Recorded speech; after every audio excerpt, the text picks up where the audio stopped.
So the first time I came was 1976. So it's very shortly after the foundation of Auroville. And what brought me here was the incredible opportunity, as the mother said, to create a city of human unity, an experiment in consciousness, the possibility of bringing the new humanity, what the Aurobindo referred to as a supernatural force, into human consciousness, into human functioning, into political, economic, social, ecological awareness. And so, as a psychotherapist, as a student of human awareness and evolution, say, Auroville was an experiment.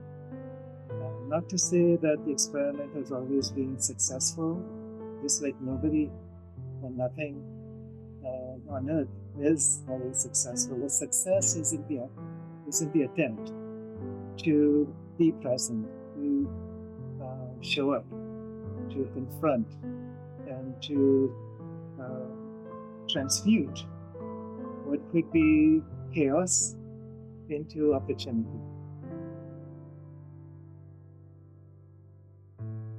Well, one thing I do realize is that despite all the problems, all the issues, all the divisiveness, all the pain that people have been put through, but I'm not talking about one side or the other side, right and wrong.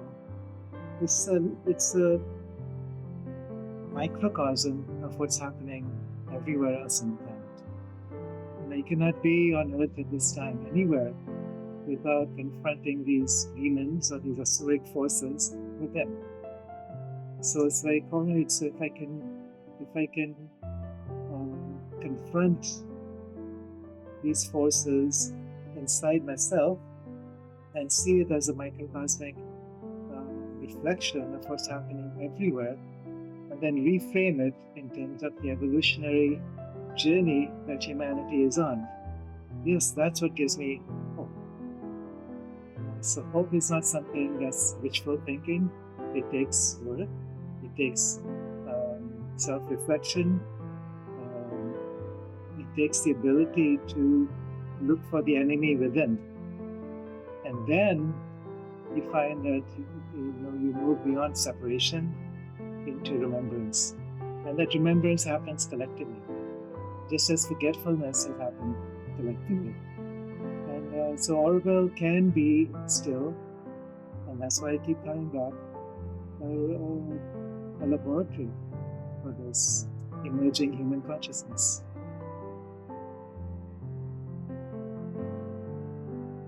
There is something in this land.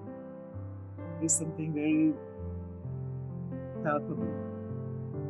I think part of it is that there's a vision that's been implanted here, going back to Sri Aurobindo, back to the mother, back to the community that first created this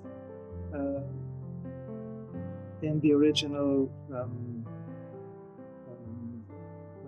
charter. And just like these charters exist around the world, the UN, United Nations, there's a vibrational frequency that's still there, despite all the divisiveness and all the corruption and all the hypocrisy that we've seen. So that original charter, there's something about the land here. It's an ancient land going back thousands of years to the original rishis, who also carried a certain vibrational frequency. And I feel like these are the forces that are now supporting the emergence of a new species that still work through what's happening in Auroville, the potential for something that we haven't seen before. And confronting what seems to be divisive, that seems to be chaotic, but then discovering also that within every single human being, there's a divinity that's waiting to be harnessed. And that's, if I can connect with that, and that's one thing Auroville does provide. No, I don't mingle so much. I don't do so many activities. I like to just hang out in the mat here and there, connect with that frequency, hold that frequency as best I can, and then just let it radiate out in the best way as possible into the collective, whether it's in Auroville, whether it's on the planet. I recognize myself as a human being who's very imperfect, and I've stopped trying to judge myself for that. And because of that, I've stopped trying to, or stopped needing to, judge other people or communities or situations. And I think that's part of the journey. And if this would also be a prescription for people who are caught up in these stories and dramas. Let go of trying to address it as a right and wrong, good and bad, kind of infantile drama. But grow up, let's grow up and become an embodiment of divinity. Because you don't have to do so much, you just have to become that presence. And then that ripples out into the collective, whoever you meet, whatever you say, takes on a different flavor.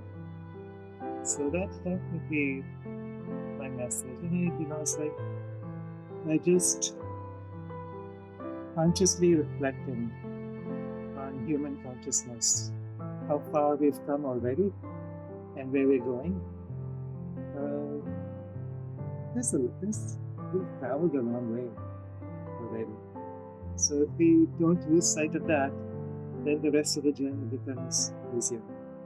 So yeah, there's a long ways to go still before we can become the sun-eyed children of a new dawn. But that's the goal. Let's do it.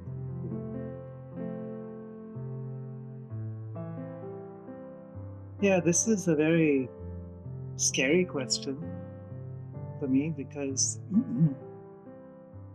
nobody wants to attract attention, and that includes myself. As soon as I say something, people will always interpret that as taking sides. And we all do that. It's like if someone's right, someone else needs to be wrong. And I think ultimately what I'm learning, what we're all learning, is the ability to just listen deeply. Not hear someone from my pre-existing perception of right and wrong, and usually it's me that's right? But it's more like, I want to hear what you have to say before I respond. I really want to get you where you come from, so that you can get me where I come from. But until then, it's like we're going to be talking over each other, and I see that happening a lot. Nobody. I try not to get into stances. I observe what's happening, and it's uncomfortable that I'd like to see people, really truly living in community.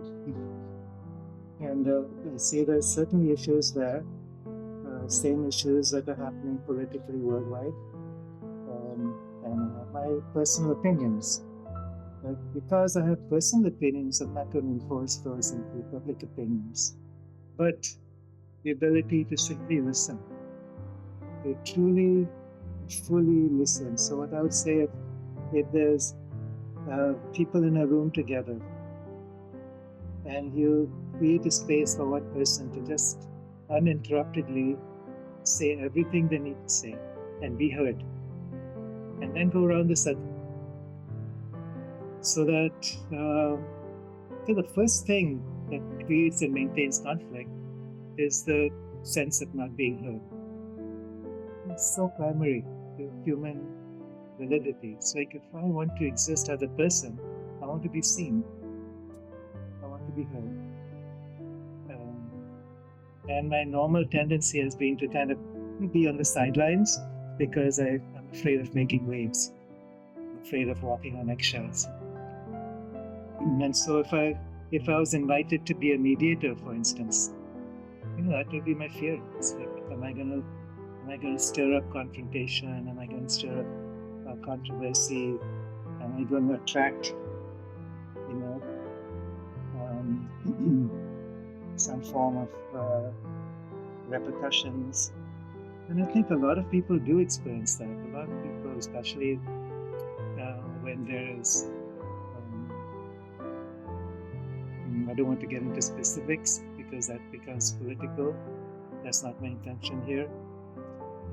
But I think a lot of people feel like there's a gun being held to their heads. I'm not even going to talk about specific issues or sites. But as long as people are feeling like they have a gun to their heads, it doesn't feel good. And then there's resentment, there's anger, there's victimhood, there's fear.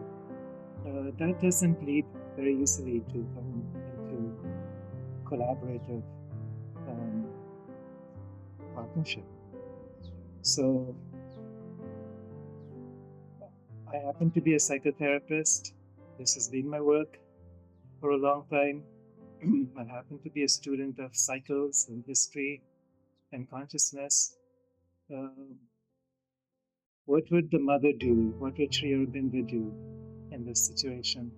I think that could be like a foundational question for everyone to hold.